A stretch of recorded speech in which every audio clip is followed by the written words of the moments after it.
अहमदाबाद में जहां ये क्रैश हुआ है, बिल्कुल उस जगह पर, उस स्थल पर पहुंची हूं मैं। एयर इंडिया का ये बोइंग 787 जहां पर क्रैश हुआ है, उसी स्थल पर पहुंची हूं। और जैसे कि आप देख रहे हैं, ये जो है मेस है और यहाँ पर आप देख रहे हैं कि ये उनकी हॉस्टल है।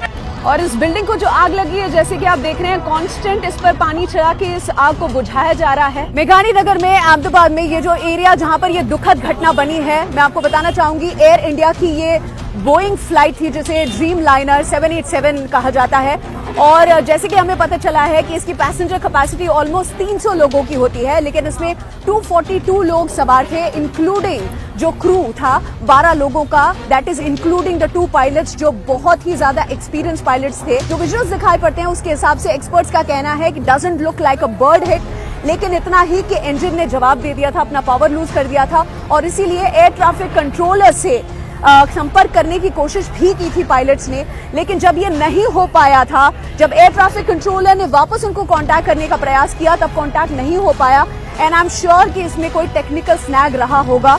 नरेंद्र जी, आप उस वक्त कहाँ पर थे जब ये क्रैश हुआ? 1-2 किलोमीटर दूर था मैं, और मैं मेरा दोस्त पर गाड़ी लेके ड्राइव कर रहे थे और दौड़ के फौरन इधर पहुंचे थे। और हम लोग है ना, गाड़ी जैसे दौड़ के पहुंचे ना, तो उधर इंसान जैसे पड़े थे, पुलिस लोग हम लोग को नहीं जाने दे रहे थे। और हम लोग कोशिश करके बिल्डिंग में ऊपर चढ़ के अंदर से बिना परमिशन लिए हम लोग जो है और इंसानों को बचाया। 5 लोग को मैंने खुद निकाला बाहर से। एक तो पाँव पड़ा हुआ था कुछ ऐसे पड़ा हुआ था। आपके हाथ पे कहीं पे चोट भी लगी हुई है? मैंने तो भी एक इंसान को मेरे उठाया, हाँ। और उसको निकाल के मैं लेके नीचे आ गया और उसको सुलाया। उसने मेरे को हाथ जोड़ा, प्लीज मेरी जान बचा। ये देखिए, इंसानियत का काम इन्होंने किया है, जो मदद बन पड़ी वो की है।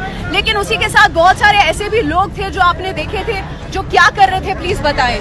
वो लोग ऐसे कर रहे थे, बैग पूरे ब्लेड मार मार के चोरियां कर रहे थे। प्लेन जहां पर क्रैश हुआ है उस तक जाने का अब ये रास्ता बन चुका है टीम के लिए, जो कि रेस्क्यू के लिए आ रही है। लेकिन आम जनता भी आप देख रहे हैं रुक नहीं रही है। कितने सारे लोग यहाँ पर रहते थे, कितने लोगों का घर, और पायलट ने जहां पे जाके कोशिश की कि मैं कितना दूर इसको जाके गिराऊं ताकि जान माल को नुकसान ना हो।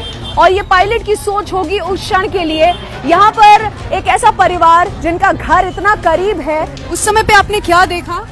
करीब 1:30 बजा था, और 1:30 को जब मैं स्नान करके बाहर आया बाथरूम से और कपड़ा चेंज करा, तब दाड़ करके 4 बार प्लेन टकराने की आवाज आई और बाद में क्रैश हुआ। बाहर आके मैंने देखा तो करीब मेरे सामने, घर के सामने 2000 फीट के सामने ही प्लेन क्रैश हुआ था। मैं समझ सकती हूँ आप कितने भावुक हो रहे हैं, क्योंकि आपने वो आवाज भी सुनी है। उन बच्चों के बारे में सोच के दिल बैठे जा रहा है कि जो कि खाना खा रहे थे मेस में। मैं घर में था और मेरे को श्योर मालूम था कि प्लेन को कहीं टकराया है और बाद में क्रैश हुआ है। और करीब 1:38 के आसपास ये प्लेन क्रैश हुआ। और पूरी, सबसे पहले तो पायलट है, उनको धन्यवाद देता हूँ कि पूरी कॉलोनी बचा दिया।